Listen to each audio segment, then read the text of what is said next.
E aí, já parou para pensar que o inglês tem uma espécie de código secreto? Pois é. Hoje a gente vai desvendar justamente isso, as peças que montam quase tudo o que falamos. Bora mergulhar de cabeça nisso? Pensa só, o inglês tem mais de 170 mil palavras em uso hoje em dia. É um número que assusta, né? Parece uma montanha impossível de escalar.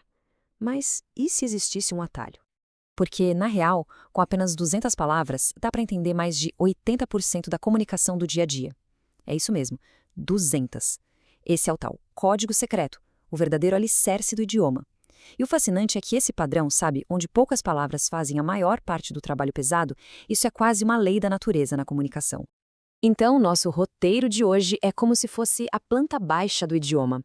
A gente vai ver o código secreto, as palavras que funcionam como uma cola, as de ação, aquelas que usamos para falar de pessoas, qual é a palavra número um, e no final, como tudo isso vira um verdadeiro superpoder. A ideia central é bem simples, na verdade. Uma pequena fração de palavras é responsável pela maior parte da comunicação. Dominar esse núcleo, essa é a chave para a fluência. E olha que legal, esse gráfico mostra isso perfeitamente. Dá uma olhada, as 200 palavras mais comuns formam uns 80% do que a gente usa. Todo o resto, aquelas dezenas de milhares de outras palavras, compõem só os 20% que sobram. O segredo, então, é focar onde o impacto é maior, né? Beleza, vamos começar com o nosso primeiro kit de blocos de montar. São as palavras que agem como uma cola invisível. Sabe? Aquelas preposições e conjunções pequenininhas que, na verdade, conectam todas as nossas ideias. Vamos ver uns exemplos bem rápidos para entender. Pega a palavra on. Na frase "The book is on the table", é ela que cria a relação de lugar entre o livro e a mesa. Simples, né? Mas absolutamente essencial. Ou então and. In Mary and John are married, essa palavrinha une duas pessoas numa ideia só. É a ponte mais fundamental da língua. Pode pensar assim. Yoff, in, a man of humble origins. Ela está ali para definir uma característica, a origem. É uma palavra pequena, mas o trabalho que ela faz é gigante. E para fechar, with, em I am going with you, indica companhia. Olha só, essas palavras são a argamassa que junta os tijolos da nossa comunicação. Elas aparecem o tempo todo, mas a gente quase nunca para notar. Ok, agora vamos para as palavras que botam tudo para funcionar, que dão movimento e vida para as frases. Vamos falar dos verbos essenciais.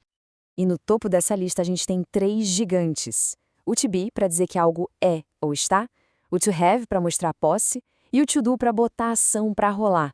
Eles são literalmente os motores do idioma. O mais legal aqui é ver como esses verbos que parecem simples se juntam para criar ideias bem complexas.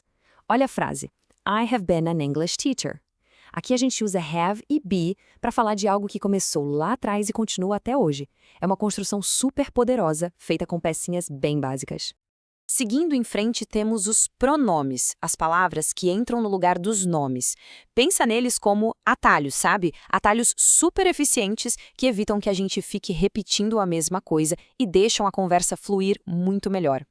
A comparação aqui deixa tudo bem claro. Em vez de ficar falando John isso, John aquilo, a gente só usa he. É mais rápido, soa mais natural, os pronomes dão uma elegância para a comunicação.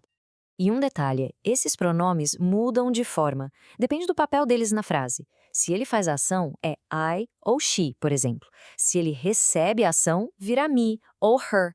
É um sisteminha bem inteligente para deixar tudo claro sem confusão. Ok, chegamos no momento crucial agora. A hora de revelar a palavra mais usada de todas. A campeã. A verdadeira pedra fundamental que segura toda a estrutura do inglês. E aí, qual será que é? A palavra que aparece mais que qualquer outra. Um tempinho para pensar.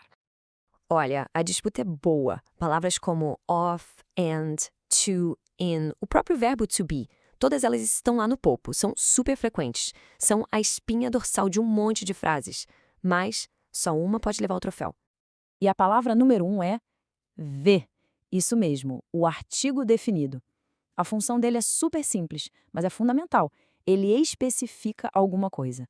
Não é um livro qualquer, é o livro. Não é uma mesa qualquer, é a mesa. Essa palavrinha tão pequena é que dá precisão para tudo que a gente fala. Beleza, agora vamos juntar todas essas peças. Porque quando a gente domina esses blocos de montar, por mais simples que pareçam, a gente ganha um superpoder de verdade. A capacidade de construir ideias complexas e de comunicar praticamente qualquer coisa. Dá uma olhada nesta frase. É melhor viver um dia como um leão do que 1000 como uma ovelha.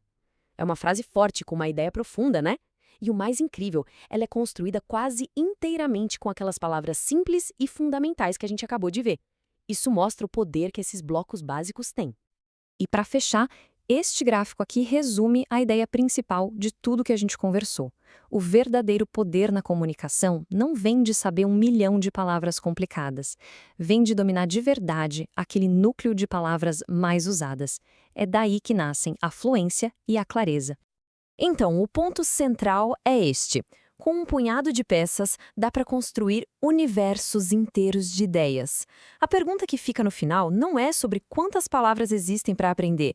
A verdadeira pergunta é: que grandes ideias podem ser construídas com essas peças?